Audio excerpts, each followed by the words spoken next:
Busog. Busog mo, busog. Yan guys, no? Kung pagtingnan, parang mga malaki pero late pala nila guys.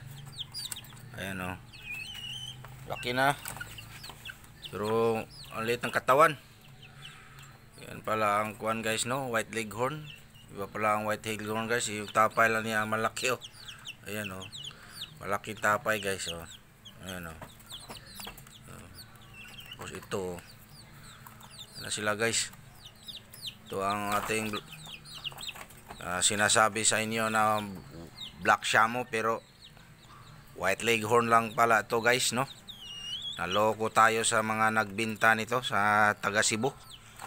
Taga Cebu daw sila guys niya. Sabi nila Black Shamo pero White Leghorn lang pala guys. Nung una, nung sisiw pala sila guys, mga gray ang balahibo nila. Pero ngayon lumaki na sila at kumpleto na yung mga balahibo nila puti.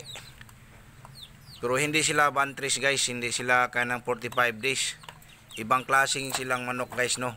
Ito ay tinatawag na White Leghorn, no. Ito yung White Leghorn guys. Oh, parang kuan lang daw kuno to, parang Bisaya, no. Ang kuan niya nito, yung karne nila parang Bisaya din, no. Ang karne nila. So iba din to sa mga kanang 45 days, yung mga bantris, no, na tinatawag bantris, 45 days yan. Pero ito, iba to guys, White Leghorn to. White Leghorn to guys.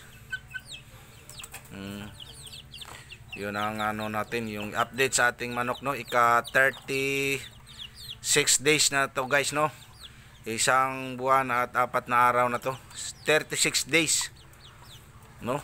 Ang ating alagang mga sisiw noon na ang sabi is Black Shamo, pero ang totoo lang pala guys White Leghorn. Ayan, oh, makita niyo yung mga mata guys, oh, White Leghorn.